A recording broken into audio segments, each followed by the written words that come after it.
Continuamos en Diálogo Abierto. Platicábamos en el bloque anterior, pues, de este mecanismo de créditos a la palabra que el presidente dice que con ellos va a generar 2 millones de empleos. Ya explicó Carlos Sandoval puntualmente que eso no va a suceder. Probablemente es una estrategia electoral. Rodrigo Menéndez. Yo creo que los empleos los crean las empresas privadas, Memo. El gobierno tiene que poner las circunstancias para que ellas sean las que creen los empleos. No hay eso de que los gobiernos lo crean ni nada. ¿Qué tenían que hacer? Apoyar a estas empresas, porque si las empresas cierran o se van de México, ya sea, por ejemplo, una maquiladora, se va a Honduras, pues evidentemente va a tener empleo en otros lados y los de acá se van a perder. Y con esto te digo que pueden pasar, no sé, el millón de empleos o lo que sea. Y el señor puede decir, el propio gobierno puede decir que todo el dinero que se está dando es para empleos. Y bueno, todos sabemos que eso es realmente para una base electoral o pareciera que es para una base electoral que se está moviendo precisamente, como dijo Carlos, para las elecciones intermedias. Pepe Centeno. Compañeros, Guillermo, me parece que la cuarta transformación se ha distinguido por tergiversar la realidad, es decir, por acomodar sus acciones al discurso del presidente y a las metas que el propio presidente se ha impuesto, porque además son como camisas de fuerza. O sea, imagínate que el presidente tiene la obligación de cumplirle a los mexicanos que se van a crear 2 millones de empleos en este 2020 en medio de la pandemia y con todas las dificultades que esto puede implicar, solamente en términos, ¿no?, de empleos temporales con obra pública. Es decir, hay que hacer el diseño de las obras, luego los paquetes de obra, luego hacer las licitaciones, las adjudicaciones, entregar los anticipos y esto toma meses, no le va a dar tiempo. Entonces, tiene que utilizar otras cuentas alegres para justificar su oferta hacia los mexicanos. Es lamentable porque efectivamente el presidente lo que quiere es construir un andamiaje electoral y en donde no haya manera de que en el imaginario público se le pueda cuestionar de que él no cumple. Eso por un lado. Y por otro lado, me parece que está muy bien que le dé apoyos a la gente de abajo. Qué bueno, lo celebramos, señor. No, nadie podemos estar en contra de eso. Nadie. Claro que no. Es más, yo lo que diría es que para que no estuviéramos viviendo lo que estamos viviendo ahora, de escalada de contagios y de muertos por el COVID, el gobierno de México debería de entregar un salario, una beca salario para quedarse en casa. Como lo hacen en otros países. No una sola vez, muchas veces, cada 15 días, a una base mucho más amplia de la sociedad que verdaderamente lo necesita y que por esa razón no se queda en casa. Y si el gobierno les estuviera dando este apoyo, tendría argumentos para sacar a la policía y obligarlos a que se metieran a sus casas y no estuvieran en los tianguis y tal. Entonces estamos metidos, la verdad, ¿no?, en la casa de las mentiras o de los cuentos en los que nada sabemos exactamente qué es real y qué no. Para eso está la prensa crítica, para explicarlo y en todo caso para dar nuestra opinión. Felipe Gaitán. Bueno, esta parte, el presidente va a cumplir los 2 millones de empleos prometidos si hace la cuenta de entrega de recursos, de apoyos con respecto a esta lectura. Ni así le da con los créditos. Vas a ver que sí le va a dar, él tiene otros datos, vas a verlo. Entonces... Retiro lo dicho. Okay.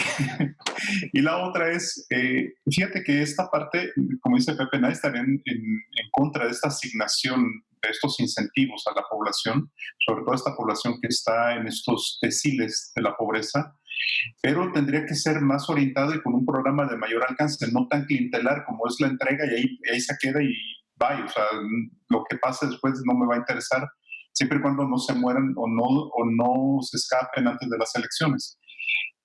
Esta decisión de entregar este tipo de apoyos, que no son empleos, hay que dejarlo muy claro, no son empleos, son apoyos directos, microapoyos, porque ni siquiera son grandes, tiene que ver con un esquema muy neoliberal y el némesis del presidente siempre ha sido Carlos Salinas de Gortari. Y ustedes recordarán que con Carlos Salinas de Gortari hubo un programa que se llamaba Créditos a la Palabra. Y ahí sí tenía toda una lógica, pero es su némesis, él mismo lo está asumiendo, es la política más neoliberal que te puedes imaginar. Esta asignación de recursos e incentivos sin ningún apoyo mayor es simplemente una cuestión neoliberal y al menos escapa a lo que decía Fox en su momento. Para Fox los desempleados eran emprendedores. Entonces teníamos un montón de emprendedores que eran desempleados, pero era lo potencial. En este caso ni siquiera tenemos emprendedores. O sea, no tenemos ni somos neoliberales, aunque intentemos ser neoliberales, no tenemos emprendedurismo, aunque tengamos un montón de desempleados, y no tenemos ni siquiera incentivos económicos con esta política clientelar. Creo que toda la teoría económica aquí está puesta de cabeza, completamente.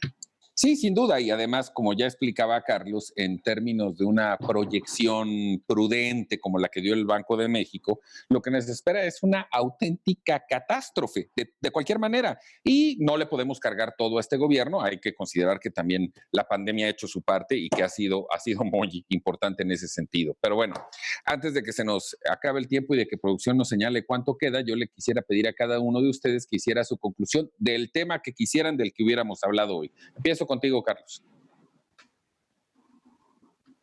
¿Se te fue el audio, Carlos? Perdón, ahí está. Perdón, compañeros, Memo. Yo creo que es muy importante, sobre todo lo que viene la próxima semana, qué va a pasar con estas giras del presidente. Yo me quedo con ese mensaje, me quedo con esa preocupación, porque de alguna manera es el presidente de todos los mexicanos, y creo que se la está jugando, se está arriesgando innecesariamente, y ojalá hubiera una reflexión, que ojalá el doctor López-Gatell, le pueda decir, oiga, el presidente, pues no, lo veo imposible, pero ojalá y haya algo de conciencia.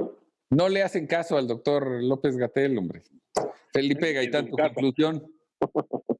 Bueno, yo algo muy rápido, el tema del video y el tema de los ataques permanentes a los opositores es no aceptar ni siquiera una crítica. Ellos hablan de diálogo, pero en realidad no están dispuestos a dialogar y lo único que hacen es incrementar esta polarización y lo vamos a ver, esto tiene un costo muy alto para nuestra democracia.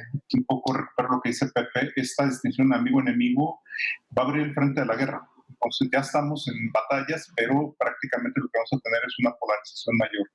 Creo que no se debe permitir ese tipo de cosas. Y es el antecedente de lo que va a ser el año siguiente, que tenemos renovación de gobernaturas y de la Cámara de Diputados. Pepe Centeno, tu conclusión.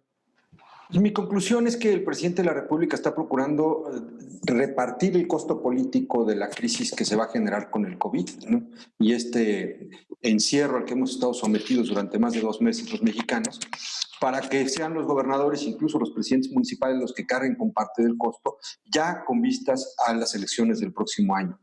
Todo este mensaje de polarización, toda esta idea de que nosotros estamos controlando la pandemia, la curva la estamos doblando, aunque estemos en la peor etapa de contagios y de muertes, y sea el país con la tasa de crecimiento más alta de muertes, todo está con esta idea de transferirle los costos a otros niveles de gobierno, de manera que ellos puedan gestionar la elección con una posición mucho más cómoda. Hay que estar muy atentos, los medios tenemos que ser más firmes que nunca y ojalá y viéramos a la oposición con una estrategia y con un mensaje más estructurado. Rodrigo Menéndez, ¿tu conclusión? Memo, yo me iría por la libertad de expresión, para decir que en México la libertad de expresión existe, tan que existe que este programa es prueba de ella. Pero no podemos permitir que nos dejen un paso atrás. Hay que seguir avanzando y no permitir, pero que no nos dejen decir cualquier cosa. Hay que seguir diciendo las cosas y hay que permitir y aplaudir que las digan. Me andas mandando mosquitos desde Mérida. Bueno. Que hay muchos, ¿eh? Mi conclusión también tiene que ir en ese sentido, porque no solo como titular de este espacio, sino como alguien que admira y respeta muchísimo la profesión del periodismo, decir que el buen trabajo periodístico está fundamentado en el rigor de la investigación. Aquí siempre hemos señalado cuando se diferencia la información de la opinión. Por ejemplo, este es un grupo que opinamos a criterio personal en base a los datos, a la información, insisto, que cada quien tenemos, y le damos un contraste de ideas para que al final de cuentas usted norme su criterio y tome sus decisiones. Combatir eso sería ponernos un tapabocas mucho más allá del tiempo de la pandemia, en el que solo existiría una forma de ver las cosas, un color y una opinión. Y creo que eso no solo es gravísimo para la democracia, eso no tiene nada que ver, es una falta de respeto a una sociedad tan rica, tan disímbola como es la mexicana, que tiene por derecho adquirido la posibilidad de manifestarse mucho antes de que existieran las redes sociales, porque esto fue una lucha de muchos años para que haya espacios como este. Entonces, pues señores de Morena, señores del PT, no se confundan, háganse grandes ante la crítica, aprendan a dar respuestas, pero sobre todo resultados, porque la sociedad lo que espera de ustedes son resultados que se van a ver reflejados en los votos que ustedes quieren tener el año próximo. Bueno, lamentablemente se nos acaba el tiempo. Hoy ha sido una extraordinaria noche de debate, de plática con mis amigos y colaboradores. Carlos Sandoval. Muchas gracias, Memo. Muchas gracias, compañeros. Muy buen fin de semana. Felipe Gaitán. Ya se te fue el audio, Felipe. Muy buen fin de semana a todos. Ya regresé. Y bueno, síganse cuidando, quédense en casa y estamos en el pico de la pandemia. Cuídense mucho. Hasta Puebla, Pepe Centeno. Querido Memo, Carlos, Rodrigo, Felipe y al auditorio, síganse cuidando, estén todos muy bien. Les mando un abrazo desde Pipolandia. Hasta Mérida, Rodrigo Menéndez. Memo, Carlos, Felipe, Pepe, gracias por estar con nosotros. Al auditorio que nos ha visto, muchas gracias. Memo, gracias por todo. Y yo quiero mandarle un saludo muy afectuoso y muy cariñoso a mi equipo de producción, que ellos sí están en los estudios de Fórmula, nosotros no, por el tema de la sana distancia, que siempre hacen un trabajo extraordinario. Ahora son menos porque hay que cuidarse, pero desde aquí, desde la distancia, les quiero mandar un abrazo muy, muy cariñoso. Espero que nos veamos pronto ya de vuelta en el estudio para hacer lo que tanto nos gusta. Y agradecerle a usted, por supuesto, que nos acompañe todas las semanas en nuestros 3 espacios: Diálogo Abierto los sábados en la noche, Trayecto México mañana domingo a las 11 y Emprende TV a las 5 de la tarde. Como ya le dijeron mis compañeros, cuídese, no salga de casa y sobre todo, muchas gracias por acompañarnos aquí en la señal de Grupo Fórmula.